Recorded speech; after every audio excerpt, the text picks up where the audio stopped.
This book called Always Hungry? My answer was yes. So now I get the chance to talk with Dr. David Lugwood. Good morning to you. You've been called the obesity warrior, basically spent almost all your medical career trying to figure out exactly what makes us fat. And in your book, your new book, Always Hungry, you basically say that the whole idea that we've been taught all this time is eat less, move more, really doesn't work, right? That's right. Always Hungry has a radical premise, but it's based on a century of very well established but little recognized research.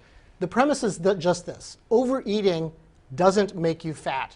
The process of getting fat makes you overeat. So let me explain that. The low-fat diet that we've been told to eat for 40 years has triggered our fat cells to suck in and store too many calories. So they're actually too few for the rest of the body. We think of obesity as a state of excess, but it's really a question of starvation. There aren't enough calories in the bloodstream for the brain and the other organs. So what does the brain do? It makes us hungry and slows down metabolism.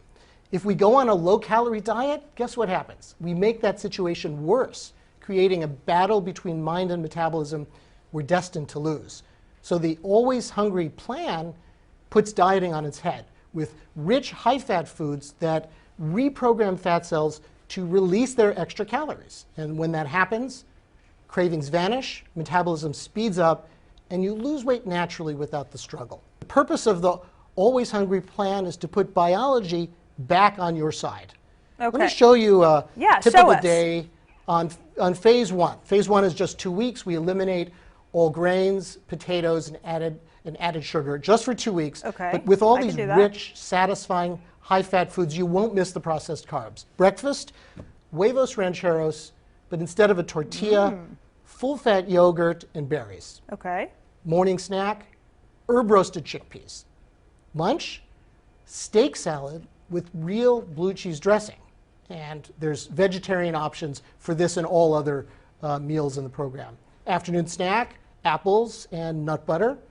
Dinner, coconut, cashew, shrimp on a bed of spinach. But guess what? You get to have dessert every day on the diet. What? In this case, wait, whoa. You know, absolutely. That sounds dessert, great. we recommend it. Absolutely. It's a great way to increase your fat intake. So in this case, we have berries dipped in real chocolate with full-fat whipped cream. Physical activity doesn't burn off a lot of calories. 20 minutes on a treadmill could be replaced in calories with a handful of raisins that you eat in a few seconds.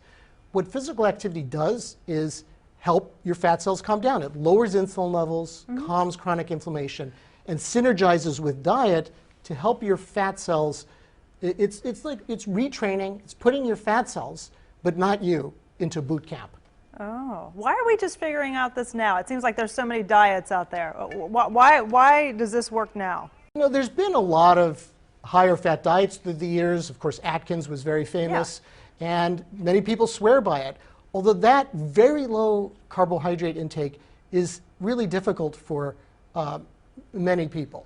So I've been doing the research for 20 years and studying. I've been seeing patients, and I put together a prescription which I think will be the simplest way to accomplish the most. I want the least amount of restriction and deprivation to accomplish the most benefit. I want that too. I think we can find that without eliminating all carbohydrates. And certainly we want to forget this low-fat myth that we've all been taught. You know, it seems to make sense. If you don't want fat on your body, don't put fat into your body, but it's taken us in the opposite direction. The book is called Always Hungry. You can find a link to some of the menus as well, and the new book, shopping lists too, on our website, fox4news.com. Doctor, thank you so much. Pleasure to talk to you.